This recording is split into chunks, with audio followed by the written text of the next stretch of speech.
ఏమండి ఇంకా పప్పు రుబ్బడం కాలేదా? లేదు గీత, డబ్బు పని చేశాను కానీ రుప్పుడు పని మాత్రం ఎప్పుడూ చేయలేదు. జన్మలో మర్చిపోలేనని పిండి వంటలు చేసి పెడతాను. నేను చూస్తాను ఏ కోడలు వాళ్ళని మెప్పిస్తుందో. చూడు చూడు, త్వరగా కానివ్వండి.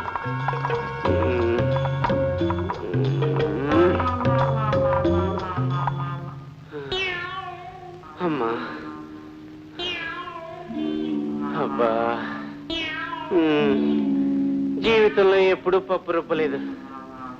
ఇవాళ నా కర్మ కాలిపోయింది. నా వల్ల కాదు దేవుడు, నా వల్ల కాదు. తప్పే ఉందండి. 25 లక్షల కోసం పప్పు రుబ్బారు. ఇంతకు పప్పు రుబ్బడం అయిందా? ఏం రుబ్బటం ఏమిటో, రుబ్బి రుబ్బి నా జబ్బలన్నీ రోళ్లు లాగా అయిపోయాయి. కాస్త అమృతాంజనం తెచ్చి కాపడం పెట్టు. రేపు ఆ డబ్బులో వాటా వస్తే ఇవన్నీ మర్చిపోతారు. అంతవరకు అమృతాంజనం రాయవా? నో డార్లింగ్, అవతల నాకు వంట పనుంది. వస్తాను.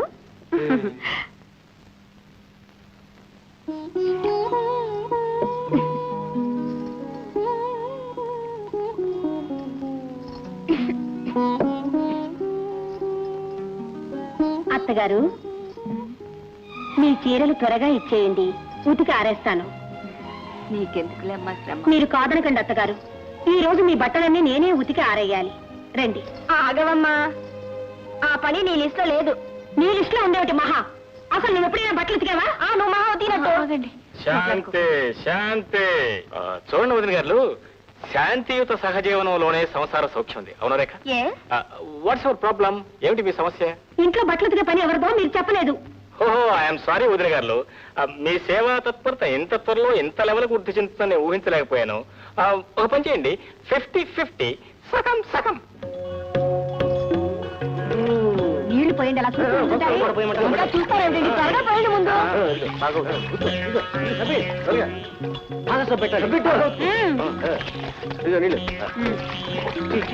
పోయండి, గట్టిగా పిండి ఆవేయండి. మీద పడుతున్నాయి చూడండి. త్వరగా వేసుకోండి, బాగా దులిపారేయండి, సరిగా వేయండి. అలా వేయండి. ఇలా రండి, తొందరండి.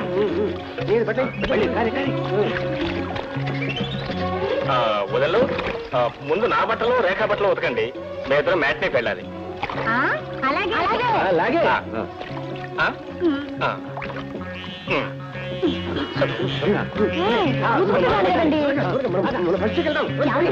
బాగా జాడించండి. నీళ్ళు నా మీద వేస్తున్నారేంటండి? సరిగ్గా చూసుకోండి, గట్టిగా పిండండి. త్వరగా కానివ్వండి. అబ్బా, మీరు కూడా ఉతకండి, త్వరగా అవుతుంది.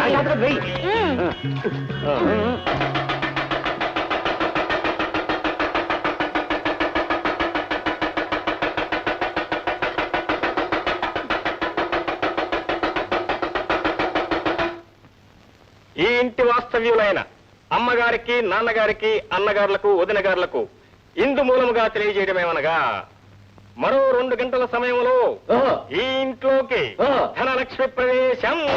ధనలక్ష్మి అంటే ఎవరండి? నిన్ను పెంచుకున్న తల్లి పేరా? కాదు, నా మేనత్త కూతురు. ఏం ప్రశ్నలు అండి, చొప్పదండి ప్రశ్నలు. ధనలక్ష్మి అంటే తెలీదా? డబ్బు లక్ష్మి, మనీ లక్ష్మి. 25 lakhs, 25 లక్షలు. నేను నాన్నగారు వెళ్ళి తీసుకొస్తాం. తమ్ముడు, నేను సాయంగా రానా? నువ్వెందుకు? బ్యాంక్ క్యాష్ నేనుండగా. అంత డబ్బు కళ్ళు చూస్తే నీకు కళ్ళు తిరుగుతాయి. ఆయన కళ్ళు తిరుగుతాయి, నీకు కాళ్ళు తిరుగుతాయి. మీ ఇద్దరు సహాయం మాకేం అక్కర్లేదు, నేను నాన్నగారు వెళ్ళి తెచ్చుకోగలం. జై ధనలక్ష్మి.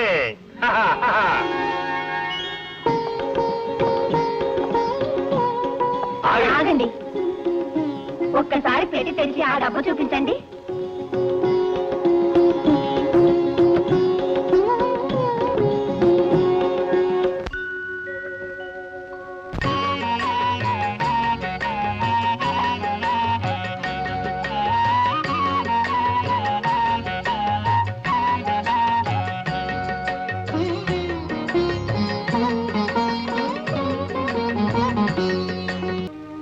ఏమిటండి ఆలోచిస్తున్నారు? ఈ డబ్బు వస్తే వెంకటాద్రి దగ్గర తీసుకున్న డబ్బు తిప్పికొట్టి ఇక మీదైనా నిజాయితీగా ఉద్యోగం చేద్దాం అనుకున్నాను. వాడిచ్చిన వస్తువులన్నీ నువ్వు తీసుకున్నావు. దాంతో వాడి అడ్వాంటేజ్ తీసుకుని నా చేత తప్పుడు పనులు చేయించాలనుకుంటున్నాడు. చిచ్చి, అంతా అయోమయంగా ఉంది. అలా అని ఊరుకుంటే ఎలా అండి? ఆ రమణమూర్తి ఇక్కడ కూడా వస్తాడేమోనని భయంగా ఉంది. వస్తే రని 4 తిట్లు తిట్టిపోతాడు.